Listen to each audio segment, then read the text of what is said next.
Welcome back, everybody. I hope you're all doing excellent. My name's Leon, and I'm going to put my hand on my heart and tell you right now that I suffer from gear addiction syndrome, and chances are you do as well. I want to unpack that a little bit, though, and rather than talk about what is gas and how can you cure it, one thing nobody seems to talk about are what causes these impulsive behaviors to, buy more guitars or buy more pedals or buy the brand new shiny thing that everybody has to have.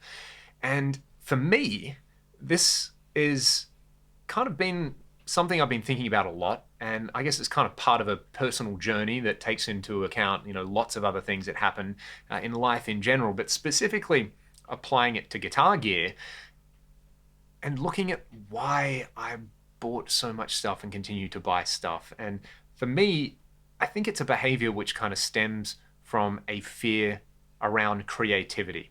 And this fear comes from self-identification. I am a guitarist. I am a musician. I'm someone who apparently makes stuff, the stuff being music. And if I'm not making the stuff, what am I? Well, if I self-identify as a guitar player and I'm not playing guitar, or I self-identify as a musician and I'm not making music, what am I doing? I'm nothing. And that kind of fear is very, very unsettling. And rather than address that and address that anxiety about that self-identification with music and being creative and being productive and being inspired, it's very, very easy to seek these impulsive behaviors like buying more stuff. Buying more stuff is a wonderful little thing. When you buy the stuff, you get a little hit of dopamine and you feel good.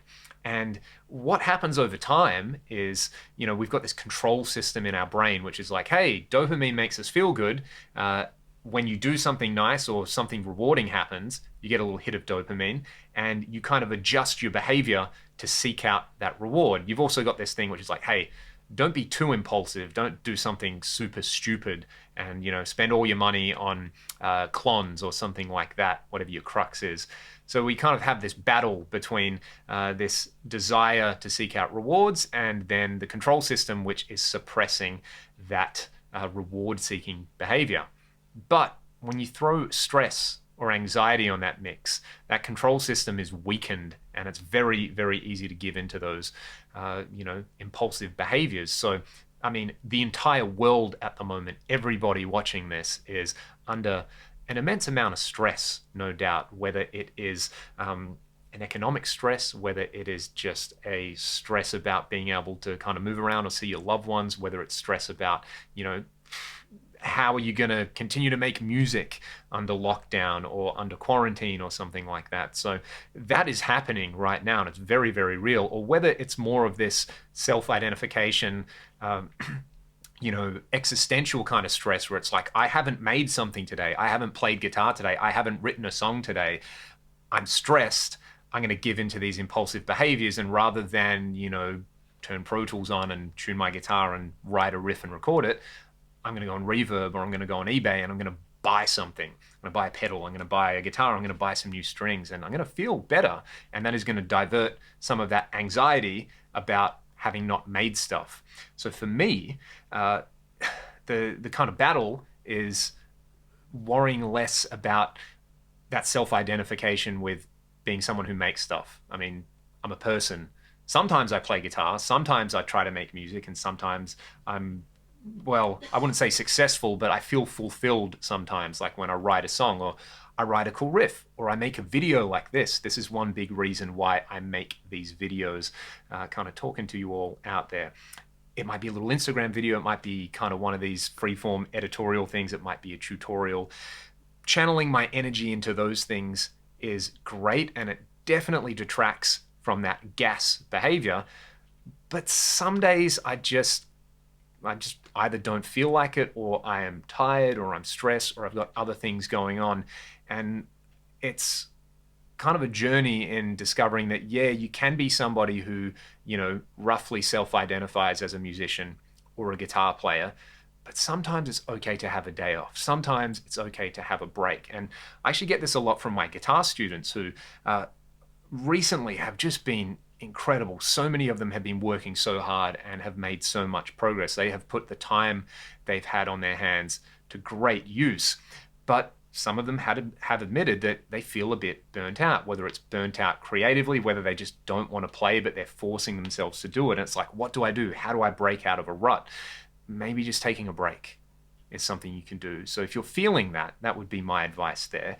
If you're somebody who understands these anxieties about really self-identifying as a guitar player or a creative, as kind of, marketing slogany that sounds, someone who makes stuff, it's okay to take a break. And if you feel like you're giving in to those urges of like, I didn't write a song, so I need to go and buy a pedal, or I need to do something, maybe you need to put in place other behaviors, or getting a hobby, whether it's something that you can do which costs you nothing. For example, there are tons of free music making software, VSTs and programs. I've been playing around with VCRack, which is basically a digital modular synth environment. I don't know anything about modular synthesis, but it's kind of fun. I can make these bleeps and bloops, and I guess I'm flexing those creative muscles, and I'm not going and, impulsively buying gear.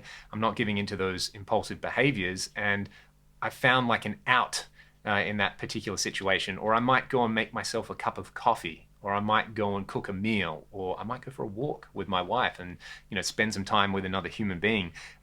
All of these kind of things are very valid experiences, and I don't think ranking them above one another is particularly productive. But we tend to do that as musicians and guitar players. It's like, I am a guitar player. It's the most important thing.